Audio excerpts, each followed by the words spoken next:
Fala aí, rapaziada, tudo bem com vocês? Eu tô bem, graças a Deus. Bora falar dessa segunda rodada do Brasileirão, bora começar o nosso resumão. É isso aí, nós vamos falar sobre essas rodadas, mas de uma maneira mais rápida, comentando os principais acontecimentos, aquilo que aconteceu na rodada, as discussões, aquilo que vai com certeza perambular durante a semana inteira nos principais jornais, nos principais debates aí de futebol. E hoje nós vamos falar sobre essa segunda rodada que tem dado o que falar muito por conta desses erros bizarros de arbitragem. Já se inscreve no canal, deixa o like e já vai se adiantando aí. Comenta aí, deixa aí nos comentários qual foi o pior erro, o erro mais esdrúxulo que você viu, o erro mais bizarro que você viu nessa rodada. Coloca aí e a gente vai analisar e bora comentar junto essa rodada. Começou a rodada no sabadão, tivemos ali um Ceará contra o Grêmio, vitória do Ceará por 2-0, com gols de Pedro Raul e de Matheus Araújo. O gol do Pedro Raul,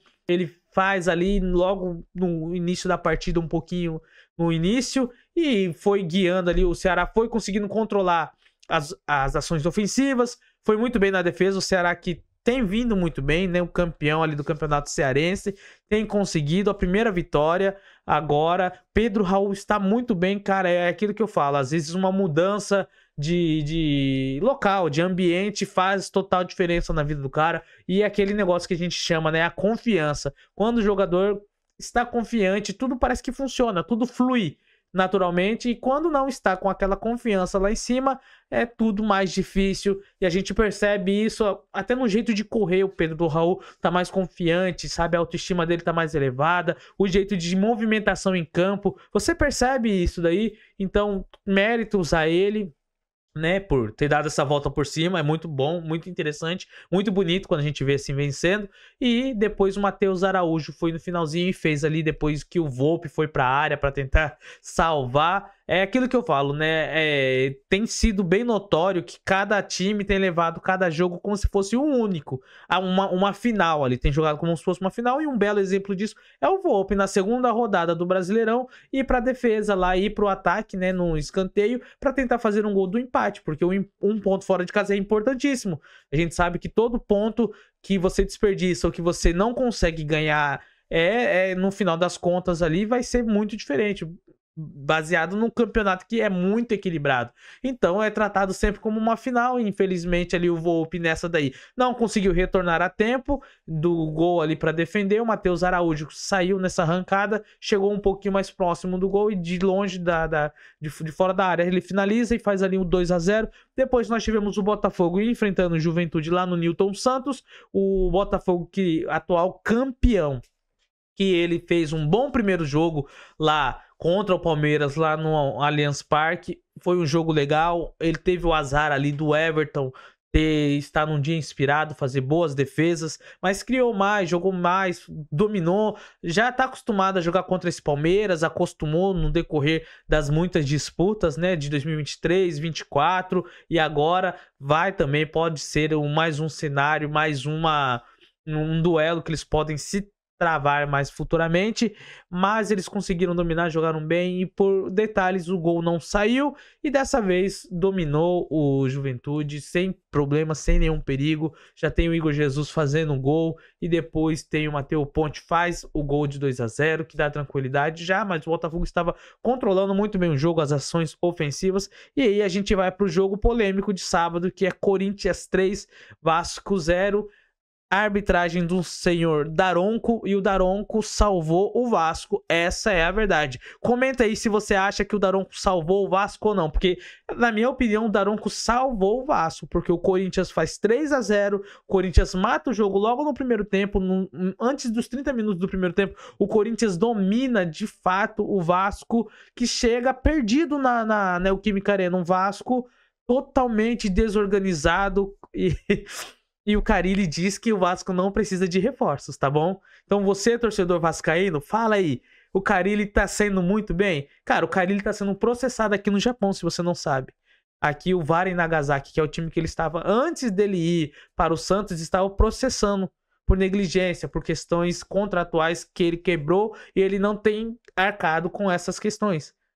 Ele não ele aqui o time do Japão estava fazendo o que ele exigindo que ele tivesse um pedido de desculpas e ele honrasse com as cláusulas contratuais que ele rompeu para poder estar indo para o Santos, né? Ali e ele deu notícias até um certo tempo e depois não responde mais e ali o VAR em Nagasaki acionou a corte de Tóquio e está sendo processado o senhor Carilli. Então você vê, até aqui no Japão o cara tá com o filme queimado. Imagine aí no Brasil, com as atitudes dele, como ele tem se comportado em entrevistas, em coletivas, falando que o Vasco não precisa de reforços, que o Vasco às vezes tem jogado muito bem. Cara, o Vasco não tem jogado muito bem. O Vasco venceu o Santos de virada por 2-1. Ali não vou dizer que foi sorte, foi mérito do Vasco, o Vasco conseguiu criar, mas o segundo gol é uma falha total, bizarra do Santos. São duas equipes ali que eu acredito que se não o Vasco, principalmente, se não melhorar, ele vai voltar mais uma vez para mais um ano de uma luta, de ficar aí na Sul-Americana ou de lutar para não ser rebaixado. Não dá para contar com o Vasco. Embora no ano passado tenha chego até a semifinal ali da Copa do Brasil, foi indo questões de tabela, questões de sorteio. Então ele conseguiu e também foi competente, venceu alguns jogos e isso tudo mais. Mas precisa tomar cuidado. O Vasco precisa ficar alerta, porque não dá sempre para contar com a sorte. Coutinho às vezes joga um jogo bom, outro não aparece, não joga bem.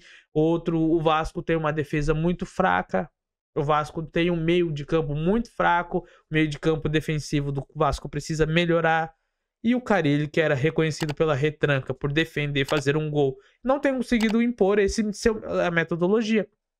E do outro lado, nós temos um Corinthians solto, cara. O Corinthians está tirou a pressão. O Campeonato Paulista tirou toda a pressão das costas do Corinthians. Tudo bem que veio de uma derrota no meio da semana ali pro Huracan por 2-1 na Copa Sul-Americana, mas isso daí os caras superaram, passou de vez, tudo bem, os caras já tiraram aquele peso maior que era o peso do quê? O título paulista, por isso que a comemoração do Paulista foi tão grande, foi tão bagunçada assim, foi tão eufórica por conta disso. É um peso que estava saindo das costas dos jogadores corintianos, tira um peso e por isso o time vai jogar. Esse ano vai ser o Corinthians um pouco mais leve, não que não vai enfrentar dificuldades e ter dificuldades, vai ter, mas eles podem superar essas dificuldades com mais facilidade do que se fossem como no ano passado. Foi superado, mas foi mais difícil, né? Foi lá no final do ano. Esse ano não, pode começar o ano muito bem. Já tá começando, está na liderança, junto com o Inter, com 4 pontos ali.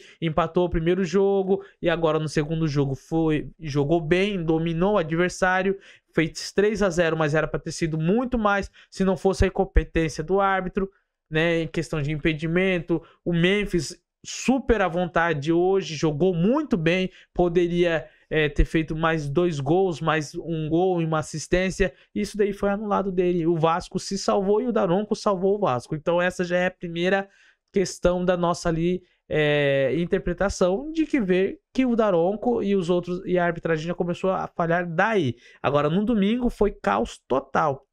No domingo a gente começou com Atlético Mineiro e São Paulo. E ali 0-0, mais um empate para o São Paulo e o Galo que tem criado muito bem contra o Grêmio, criou, mas ali o Thiago Volpi estava inspirado e hoje encontrou o Rafael inspiradíssimo. O Rafael fez boas defesas, o Rafael defendeu muito bem, fez um bom jogo ali, teve o gol, já começa o São Paulo tendo o gol anulado que o Bandeirinha valida o gol, mas o VAR vai lá e anula por impedimento e estava super impedido. Não sei como o Bandeirinha correu para o meio para validar este gol, o gol do Alan Franco. Mas ali o Everson acabou. Eu acho que o Alan Franco cabeceia e bate na trave, depois bate no Everson e depois vai pro gol. Mas o Alan Franco estava impedido na hora, não só o Alan Franco, mas uns 4 jogadores de São Paulo. O Galo fez a linha de impedimento muito bem, saiu e deixou esses jogadores impedidos. E aí já começa a primeira polêmica, entre aspas, né? Foi corrigido, o VAR corrigiu, então não gera polêmica. Mas o árbitro de campo ali, o Bandeirinha, errou nessa sinalização óbvia que deveria ter sinalizado impedimento. Não deveria ter corrido para validar o gol. Beleza. E aí já começa já as primeiras questões. Aos 34 minutos, Lianco leva um cartão amarelo junto com o Ferreirinha, porque o Lianco empurra o Ferreirinha que estava na frente da bola impedindo. Beleza, o Ramon Abate Abel foi lá e deu cartão amarelo pro Lianco por ter empurrado o Ferreirinha e o Ferreirinha por tentar obstruir o início de jogada do Atlético. Então, os dois amarelados. E aí, depois, um pouquinho mais à frente, nós vamos ter ali numa saída de bola, numa retomada, né? O Galo tenta atacar a defesa, o Lianco está lá na grande área. E ali o São Paulo retoma a bola, o Ferrarese pega a bola e vai partir, iniciar um ataque. E nisso daí o Lianco vem com uma solada, não pega em cheio, né? Mas mesmo assim ele vem visando totalmente finalizar aquela jogada. Não permitir. Ele veio ali para quebrar um possível contra-ataque. Porque o São Paulo poderia armar, principalmente por notar que os defensores, os zagueiros do Atlético estavam ainda no campo de ataque do São Paulo, né? No campo de defesa do São Paulo, no campo de ataque do Atlético Mineiro. E ali o Lianco faz uma falta onde os torcedores do São Paulo e os jogadores do São Paulo, inclusive o técnico Zubeldia, foi expulso após esse lance por reclamar demais, pedindo que o Lianco recebesse o segundo amarelo e por consequência o vermelho fosse expulso. Minha opinião, era para ser dado o amarelo ali. Eu acredito que sim. Para mim era para ter dado amarelo. Ele visa simplesmente parar a jogada. Uma atitude antijogo, uma atitude própria para isso, quebrar um contra-ataque. Ah, mas ele estava na linha de defesa ali do São Paulo. O cara nem tinha começado ainda o movimento, mas não importa, ele foi exatamente para isso, para parar uma jogada. E da maneira como ele foi também, foi uma solada. Então era para ele ter recebido um segundo amarelo e assim, consequentemente, ter sido expulso. Mudaria o jogo do São Paulo? O São Paulo jogaria melhor? Não, porque eu acho que o jogo seria o mesmo, talvez. Porque o Galo se fecharia, defenderia, ou talvez o Galo aproveitaria isso e armasse um contra-ataque nas costas do São Paulo que estaria avançando, né? Mas a gente teve também aí tem um outro ponto que é o Calleri, ele recebe o vermelho direto. O Calleri, ele começa na reserva, o André Silva é substituído, o Calleri entra aos 26 minutos do segundo tempo e praticamente 13 minutos dele em campo, ele é expulso por uma cotovelada que ele dá. Mas não tem a ação gatilho-cotovelada. Entenderam? Aí eu acho também que o Calleri não deveria ter sido expulso. Eu acho que o Calleri não era para vermelho. Essa jogada é típica jogadas que nós vemos aí no Campeonato Brasileiro, de disputa de bola, e às vezes sobra um braço, sobra o cotovelo, e o jogador recebe o amarelo. Agora, vermelho direto, eu acredito que não, porque não tem ação, não tem movimento, não tem um gatilho. Na minha opinião, não vi isso para ser expulso. Então tem essas duas aí, e é o Ramon Abate Abel. Simplesmente o cara que foi lá e marcou o pênalti inexistente pro Palmeiras contra o São Paulo. Então o São Paulo vai criar cada vez mais bode desse cara. Só que o problema é que para cada um árbitro bom, existem 20 ruins no Brasil. E esse um bom a gente não tem achado. Está muito difícil. Então vai ficar... É igual eu falei, toda rodada vai ter erro de arbitragem. Bora para Fluminense e Bragantino. Aqui também foi um jogo até que mais tranquilo. Fluminense venceu a sua primeira no Maracanã, com o apoio da sua torcida. No finalzinho, de um modo um pouquinho mais dramático, o Martinelli faz no finalzinho. Lima faz o 1-0. Depois o Pita empata para o Bragantino. E ali o Martinelli faz o 2-1. Vitória do Fluminense, que acabou, né, ali de estar com seu técnico novo, Renato Gaúcho, sendo comandado ali pelo Renato Gaúcho. Bora ver o que esse time vai conseguir. A gente imaginava que jogaria melhor, né? Mesmo que o Renato Gaúcho ainda não tivesse assumido o time, mas jogaria melhor porque vai ter um novo técnico, um interino, e geralmente é assim, sai um técnico ruim, que eles não estavam com uma relação muito boa, uma relação desgastada, que era o caso do Mano, Depois que o Mano saiu, houve muitas reclamações, até o próprio Felipe Melo falando lá no programa dele, lá na Sport TV, lá na Globo, lá comentando junto com o Denilson, com o Rizek.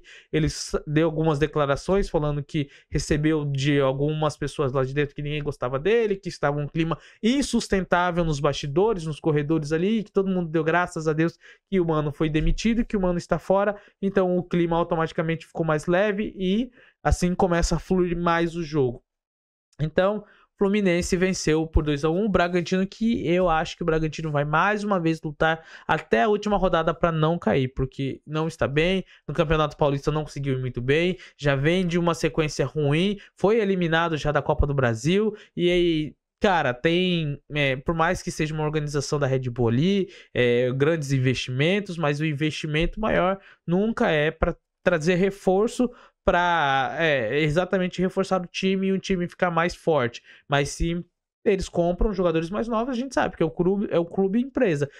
Eles compram mais novos para revelarem e ali vender para o exterior ou vender para outros clubes do Brasil e assim ter o lucro. Essa é a intenção deles. Eles estão pouco se lixando muito pela questão do campeonato, pela questão do futebol. É mais empresa, tem que manter tudo organizado e o perigo é esse, às vezes, de pegar uma SAF que visa mais o business, né, o negócio, e esquece e deixa de lado um pouquinho o futebol. E aí quem sofre é a torcida com isso. Internacional e Fluminense, aí aqui já começa uma outra grande discussão. Internacional venceu por 3-0, jogo tranquilo, facílimo, mas logo no início ali, aos 20 minutos, tem o Jonathan Jesus do Cruzeiro sendo expulso por uma falta que ele faz no Wesley. Cara, mas não... Que falta foi aquela para vermelho? Não teve uma... Ele tinha dois jogadores com o Wesley acompanhando, o Wesley estava entrando na área, aí o Jonathan, o Jesus faz ali uma falta, há um toquezinho, mas pequeno, bobo, e não é uma jogada de possível gol. Tinha um outro jogador ali junto na marcação, sabe? Não foi último, ele não era o último homem, porque recebeu o vermelho, e não foi o vermelho. Gente, foi o vermelho direto e teve a possibilidade do VAR ver e o VAR não chamou, não olhou. Acho que entendeu por uma interpretação do árbitro. Cara, não tem nada a ver. Que lance bizarro foi esse? E ali, com 1 a menos, o Cruzeiro acabou sendo engolido pelo Internacional, que está jogando muito bem. Alan Patrick faz 1-0 e ali no finalzinho do primeiro tempo, Ener Valencia faz 2-0. Tem um gol anulado do Wesley pelo VAR e o Borré para fechar ali de vez o caixão do Cruzeiro. 3-0 e o Cruzeiro mais duas venceu, né, o Mirassol, mas já começa já ali com uma derrota e Mirassol empatou com o Fortaleza 1-1, Fortaleza e Mirassol.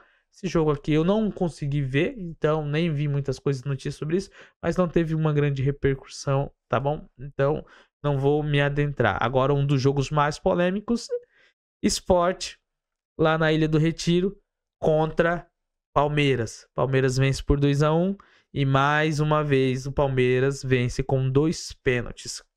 E um desses pênaltis chave.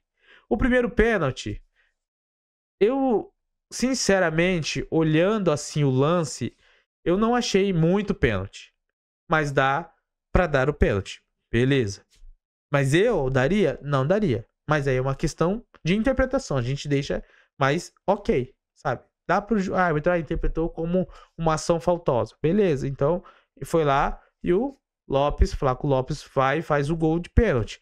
Depois, no segundo lance, o Sport empata com o Barleta no chute de primeira muito bonito, que passa por baixo do Everton. E depois, no finalzinho, ali nos acréscimos, tem um pênalti que acontece no Veiga.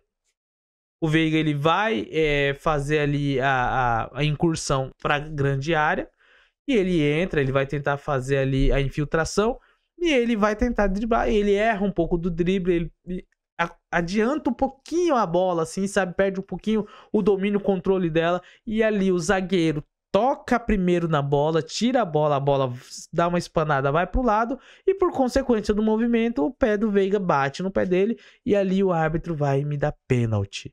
Cara, mas no replay foi incrível, escancarado, e ali o pessoal que estava na transmissão falou, não foi nada, não foi pênalti, os caras vão tirar, beleza, os caras vão tirar, não foi pênalti, então beleza, vai tirar, e o VAR vai chamar, e cadê o VAR? E nada. Cadê o VAR? E nada. Cadê o... E mais uma vez o Palmeiras vence. Palmeiras tem culpa disso? Não tem culpa. O Veiga, ou seja lá quem for, tem culpa disso? Não tem culpa. A culpa é 100% da arbitragem. Cadê o árbitro de vídeo? Entendeu?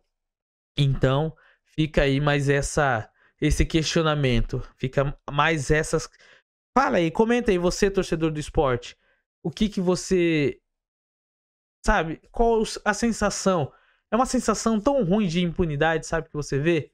Você se sente um otário, literalmente. Você se sente um bobo vendo toda essa situação acontecer, vendo essa situação vergonhosa, descarada, e você se sente como sendo passado de otário, passado de trouxa. O Flamengo venceu 2-1 o Vitória. Golaço do Arrascaeta, golaço. Arrascaeta vai ali, faz a jogada do primeiro gol no segundo tempo, faz 1-0. Depois o Wellington Rato empata com a assistência do Eric ali, né? Uma jogada São Paulina, vamos assim dizer, né? O Eric tá emprestado agora, ali teve um acerto ali com o Vitória, veio de São Paulo, o Wellington Rato de São Paulo e o Carpinei São Paulo. Brincadeiras à parte, mas empatou. E ali tem um lance curioso. Na hora do empate, o Carpini, eu acho que é o Carpini, não lembro agora, mas alguém da comissão técnica, se não foi o técnico do Vitória, comemora chutando uma bola que está fora do campo. Ali, acho que é aquelas bolas que fica de reposição para lateral. E ele comemora chutando essa bola. E aí o VAR vai lá olhar, recupera essa imagem, chama o árbitro para expulsar esse cara que faz isso daí. Então a gente vê a inversão de valores e muitas coisas. Estão preocupados com muito gestual, talvez de conduta, de não pode subir na bola, porque isso vai incitar violência, não pode dar voadora na bandeirinha, porque isso não faz parte do futebol, é um ato violento e pode incitar aos torcedores violência, não pode comemorar de tal forma, não pode fazer isso e aquilo, e a gente tem visto cada vez mais o futebol mundial sendo chato, mas principalmente o brasileiro entrando nessa mesma onda de exigências, de regras e mais regras bobas, enquanto que a principal, que é manter uma arbitragem decente, que é manter um jogo equilibrado, que é manter umas condições melhores de calendário, condição melhor de estádio, de gramado, sabe, fornecer auxílio e outras coisas que precisam para melhorar o jogo do futebol brasileiro, eles não estão fazendo, estão preocupados em aumentar o salário de líderes, de presidentes de federações, está preocupado em reeleição, está preocupado em manter a mamata, em manter o ganho e o campeonato, que é o principal produto da CBF, que se exploda. Ninguém tá nem aí. E ali o Flamengo, que não tem culpa de nada, foi lá com o Bruno Henrique no finalzinho e faz o 2-1. E para finalizar, Santos empatou 2-2 com o Bahia. O Bahia começou vencendo, o Santos foi lá e virou. Eric fez o gol do Bahia.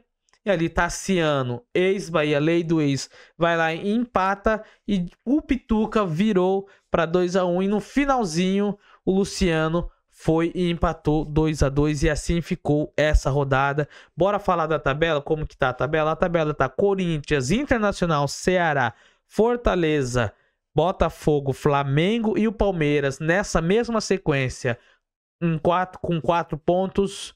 E ali vem o Juventude em 8º, Fluminense em 9º, Grêmio em 10º, Vasco em 11º, Cruzeiro em 12º, com 3 pontos, e depois em 13º e diante, Bahia, São Paulo, Bahia e São Paulo com 2 pontos, Bragantino e Santos ali abrindo no finalzinho ali, né, em 16º com 1 ponto, abrindo a zona de rebaixamento em 17º, Mirassol Sport, Atlético Mineiro e ainda sem vencer no campeonato, Vitória. Pois é, galera.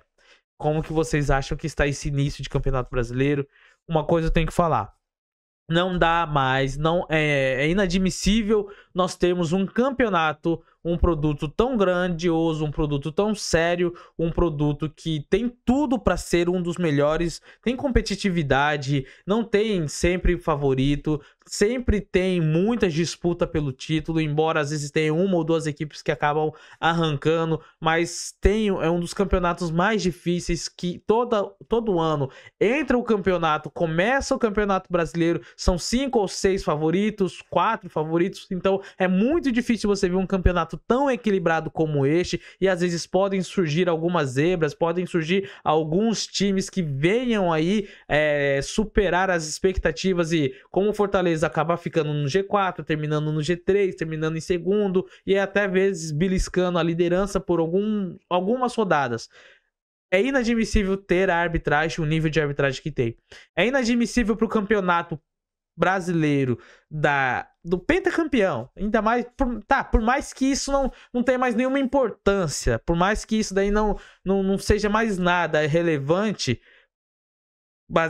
dado a questão de administração da CBF, ser pentacampeão mundial hoje também não é mais nada, é uma bagunça, a nossa seleção tá largada às traças, sabe? Ninguém quer e quem quer não é competente e o presidente não sabe, não é inteligente para fazer as coisas. É inadmissível que o Campeonato Brasileiro tenha este nível de arbitragem. É inadmissível que um campeonato que conta com o auxílio da tecnologia do árbitro de vídeo não ter um senso de justiça, não ter um critério definido. É inadmissível um campeonato que tenha árbitro de vídeo, que tenha árbitros FIFA, árbitros que apitam na Conmebol, que apitam a Copa Libertadores. Eu não vejo cometerem tantos erros na Copa Libertadores os árbitros brasileiros como cometem aqui. Até porque eu acredito que a Copa Libertadores é mais rígido com eles. A comissão de arbitragem da Libertadores é muito mais rígida e talvez muito menos tolerante com esses erros grotescos. Então eles sabem, eles vão com uma concentração máxima.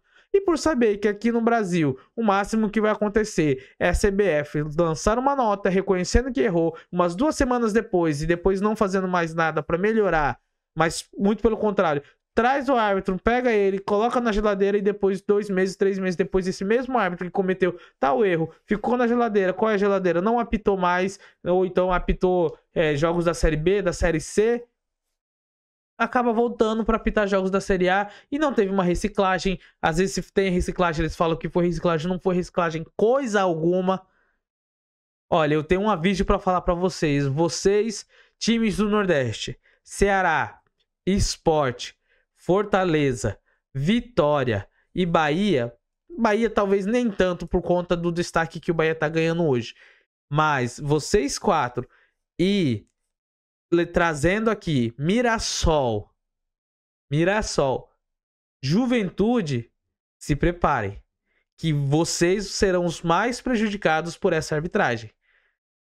Não. Vocês, eu tenho um dó do que vão fazer com vocês, do que já estão fazendo com vocês. Num caso, numa indecisão entre um São Paulo e Flamengo contra o Mirassol e o Sport, vocês vão ver aonde que vai ser. Já teve o Sport, já sofreu 2 erros grotescos. No pênalti contra o Luciano na primeira rodada lá no Morumbi com o São Paulo, que eu acho que não foi pênalti direito. Cabe uma interpretação, mas deveria ter o árbitro de vídeo ali ter analisado, o árbitro ter analisado e talvez voltado atrás. E agora contra o Palmeiras. Ou seja, 2 grandes do Brasil contra vocês. E vocês serão sempre desfavorecidos. E é isso que vai acontecer. Eu tenho pena dos times nordestinos. Comenta aí se você não acha que isso vai acontecer. Se inscreve no canal, deixa o like. Essa foi a nossa análise. Valeu, tamo junto e é nóis.